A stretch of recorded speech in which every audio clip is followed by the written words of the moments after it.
What is going on, Alpha Hunters? Hopefully, you are having a terrific Thursday. It's also a Fed Fallout Thursday. As we got the post trading day of the FOMC meeting, rate hikes, and some other things. So, we're going to go through some of that and kind of give you what the market was reacting to yesterday, and then what it's looking like today. So yesterday we know it was a pretty quiet day. Then we got to the Fed day, interest rate decision. They held rates, but the reason why the market was pretty bullish there in the first 30 minutes, especially there initially, is because the dot plot came out. And let's see if there's the headline on Finance Yahoo yesterday when we got that interest rate decision was really more of the Fed is now expecting to cut rates 3 times next year, and that was what the market held up very nicely for. Then we got to the press conference yesterday, and really Jerome Powell didn't say anything too crazy, anything that we kind of didn't know already in the marketplace, and the market just kind of took that as, yeah, we know more than you, Fed, and just kept trading higher. A little bit of a pullback there when he towards the end of his press conference, and nice little rally to end the day. Today, nice gap up. You kind of figured we were going to follow through. I mean, we had a hugely bullish day yesterday. So today, get a nice gap up, roughly 0.4%. Kind of choppy here, pulling back a little bit. Makes sense. We had an extremely bullish day yesterday. Pulled back there for about 2 hours. A little bit of a run here into the midday, and then we just kind of dropped. Came down, made a new daily low, got negative there for about 15 15 minutes here recently. But I think the more interesting areas are Qs and IWM. So here's the Qs, and what's really kind of interesting here is the Qs were sluggish yesterday. They were sluggish going into the Fed announcement, and even after the Fed announcement yesterday, you can see like they everything went bullish. I'm not going to say the Qs didn't go bullish, but it wasn't nearly as strong as some other areas. We'll definitely look at the IWM. Crazy moves there on IWM yesterday and today. But yeah, nice gap up here today, but it got quickly negative here, even in the first hour, and even about an hour ago when we started dropping here on the market, the Qs are down 0.5%. So, you can see the big areas of the market, right? AAPL, Microsoft, Alphabet, Meta, Amazon. They're all down pretty good. Nvidia down pretty good. The one, if you want to say big tech areas, TSLA, right? And we'll get into a little bit of that a little later, but that has a lot to do with more of interest rates dropping off as much for Tesla, but big tech area not doing all that well here recently. We saw them kind of pause for about 3 weeks, and so just kind of continued to pop a little bit yesterday. IWM though, let's talk about this. Man, this thing was negative 0.6% about 10-15 minutes before we got the Fed interest rate decision yesterday, and then this thing, woo, look at this move. We went up like 4% in the last 2 hours of the day. Damn. Like all I can say. Damn. I don't even know how to spell that, but man, that is a huge move. A lot of that had to do with the expectation now of interest rates being cut, or Fed cutting funds rates next year 3 times. They had never mentioned that before, and that was a big deal. They had never mentioned that before. That was never really kind of a message they had been conveying before, or at least from Jerome Powell in his press conferences. So the fact that they kind of that they admitted that as a collective and stuff, that was kind of a big deal. Nice gap up here today, huge monster gap up, a little bit over 2%, I believe, about 2%, a little bit over 1.5%, a little bit over 1.5%, about 1.7%. Nice pump, kind of sideways from the open. though right now, up 2% currently. Like huge moves. We'll take a look at those daily charts because they're massive. IW, or not the IWM, the DIA looked like it got a little bit positive here. A little bit of a gap up here, about 0.3%. Actually got negative briefly about 10 minutes ago. It looks like it didn't last all that long. RSP also had a very strong move yesterday and today. Nice little gap up today, about 0.9%. So yeah, a lot of those things on the RSP, IWM, kind of been talking about over the past couple of months. Like those are the areas you want to start getting into. Definitely seeing strong flows into those areas now. Definitely want to reduce that exposure to the Qs, and it's probably one that's going to last a while. Take a look at that daily. Check this out on the RSP. I was looking at this morning as we made some pretty monster moves. Look at that much volume's coming in today. Why is there so much volume coming in today? Well, this is the highest point that we've reached going all the way back to April of 2022. We took out the high that we put in back in February and July on that gap up today. So yeah, huge amount of volume coming in today. Those are the areas you want to be in. You want to be in the other 98% of the S&P 500. You don't want to be in that 2%. That 2% of the big tech stuff. You don't want to kind of stay away from there. But looking pretty good there, at least on the RSP. The DIA, I believe, is hitting all-time highs. Yeah, the DIA is hitting all-time highs yesterday, closing all-time high yesterday. So yeah, just taking a look, stepping back. Whew. Monster move there yesterday. Corey, what's going on, brother? Coming down from the highs of today, obviously, but man, it's just a huge move. And yeah, there you go. The DIA, IWM here. Look at this monster move yesterday. So huge move. We were up officially 3.4%. It did make that move 4% in the last 2 hours following the Fed interest rate decision. It did hit a high today that does go back all the way to August of 2022. So we've now taken out the highs of this year. It doesn't look like we're going to hold that as the IWM has come down from those highs today. But huge, I mean, just a massive move yesterday. Massive move yesterday. And on top of that, following that, like massive gap today. The Qs, okay. So this is that like consolidation for about 3 weeks that we kind of had. Really before we got to this week, right? We got that breakout this week. It's just kind of been leading higher. And we haven't quite made it to all-time highs. Do we probably make it to all-time highs before we reverse lower? I kind of think we do. I kind of do think we will. I mean, you can see. I mean, we've been breaking out higher. We're not far from that all-time high area. I mean, we got to within 0.5%, really, 0.6% at today's high. If we go from our current market price, it'd be like a 1.3% move higher. So yeah, I mean, we're not too far from there. Are we going to trickle higher? Yeah, most likely we will. But at that point in time, maybe not. Continue with a breakout there on the Qs.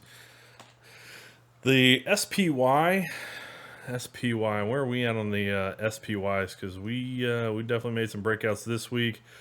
So SPYs definitely made a move yesterday. Got up into that 470 area, and that's where we had these tops right before we had the all-time high top around 480. You know, we have these tops here. You know, November of 21, December 21, even January of 22, right there around 470. You know, so somewhere there between 470, 473, and that's kind of where we did top out today. Kind of an interesting spot because it is just short of that all-time highs. And I mean, I guess the official all-time high would be up around. Let me go. Let me just do this here on the SPY, which SPY intraday all-time high is 479.98. So it's 2 pennies short of 480. And that's kind of where we're going to be getting to. So we're going to quickly run through some things, and I'm going to take it a little bit. I kind of want to look a little deeper at AAPL today. So we got VIX VIX bouncing. Look at that move on the VIX. Wow, nice bounce there on the VIX. Does that kind of course? Yeah, it kind of corresponds when we saw the market kind of selling off there a little bit over an hour ago. Okay. DXY, the dollar dropping off yesterday. Kind of mentioned this yesterday before this move happened when we got on quickly before the Fed talk. It just, if we got below these wicks here, it's going to continue lower, and you've seen that rapidly break down. So, yep, I don't know what to do here with the dollar though. I don't know what to do here for the dollar because we're going to get into a major support level here, and I I don't see much reason now that the Fed has even admitted that they might cut interest rates next year 3 times, or the Fed funds rate. I don't. There's not much reason to be looking for shocks in the bullish direction now. So I think that was a pretty good shock yesterday. Like they hadn't mentioned any amount of Fed cuts for the next year before yesterday, and then yesterday it says, "Oh yeah, we're looking at maybe 3 Fed cuts." Oh, okay, that's interesting. Y'all never made that statement before, and you see GLD. I was kind of wondering what GLD was going to do if the dollar did drop off. Yeah, you can see it. That was a great spot to be getting in bullish, mostly because we kind of pointed this out. Very nice, 62% retracement level was right into that spot. So yeah, made sense. That was probably a good spot to be looking to be bullish on the gold. And even if that was a quick pop and we kind of wind up coming back down, like I wouldn't be leveraged super bullish on gold, but I would be a little bit more aggressive on being bullish on gold. Any major support and resistance level you spot on the way down if it does pull back. But that was a pretty good spot to be bullish. 10-year yield. Okay, so yields look very much like the DXY, dropping off pretty good. Not much to say here. just very sharp breakdown. We actually did get into this high here back in December of last year. So, okay, that's all I got. I wouldn't know how to play this with bonds, honestly. Like this is a pretty massive move in yields, and I could definitely start to see this thing kind of consolidate a lot more here because this has already been a pretty extended move here over the past month and a half. 10 and 2 inversion, nice pop yesterday on the 10 and 2 inversion, but kind of resting a little bit today. The 2-year not dropping off as much today, or you can see at least bouncing back compared to that 10-year. Where did the 2-year get? 2-year got kind of into this little high spot back in April. Okay, maybe we're just in a really long term, maybe kind of consolidation area. And with rates, maybe we kind of bounce around that 3, maybe 3.8 to 3.6 to all the way up to maybe like 4.0, or not 4.0, sorry, 5.50 to 5.2. Maybe we're just gonna be kind of range bound in there for a little while. That'd be interesting to kind of see how that sets up. If that winds up happening. HYG, but yeah, obviously you can see we're just kind of in the middle there on that 2-year yield. HYG, huge move here, all the way up to this kind of support and resistance zone. Haven't broke through yet. Obviously, this is going to be a pretty important level. That's kind of the high that we hit back in the earlier parts of the year. Yeah, earlier parts of the year. That's all I got. I wouldn't want to be bullish right here. I would want to see a couple of days what happens. I want to see a couple of days of what happens. Yeah, I would not want to be bullish right there. Even if you were bullish, maybe back down in some of these lower areas and on these monster gap ups that look like they were pretty strong change of directions. Like this is a pretty good spot to probably take it off and see what would be the next setup. LQD, kind of the same thing, making a new high. Well, a new high, at least going all the way back to January, early February here. Definitely took out that March or early April high on the LQD. How's the TLT reacting? TLT got to moving a little bit today. So we're about to get into this kind of important area right here. We got a lot of bounces here previously in the year. And then we had that huge breakdown in August. And that was when, we really started seeing issues with bonds. This is when the TLT started really breaking down. Kind of coming into that spot, is this just a massive retest before it continues lower? It's going to be real interesting. Obviously, we're throwing an upper wick into that area. So, like I said, bonds have moved pretty strong. We've had pretty strong moves on yields. I would be a little bit more cautious about being bullish right now, and I would just wait. Want to see, do they break out? If they do, you want to take it on the retest, and that kind of goes for any one of those bonds, or do they just kind of retest and now they set up maybe consolidation and then they push higher later? That you'd want to take on a breakout. Okay, so I'd say you just kind of want to wait. You don't want to be aggressive here. They've already moved quite a bit, especially over the past month and a half. A lot of things very much look like that. So let's take a look at that sector rotation. All right, so we know I'm gonna look at sector rotation for the. I tell you what, we're gonna look at sector rotation a couple different ways. We'll look at it from, obviously, the performance from yesterday, just before we got the Fed interest rate decision. And you can see what's leading. Real estate. Look at that move on real estate. I was talking to a buddy this morning. He said, yeah, his REIT was up like 10%. I believe the REIT he was in was up 10% today. So he was just like, yeah, I'm taking the profits. I ain't seen that move ever on the REIT. Yeah, it looks.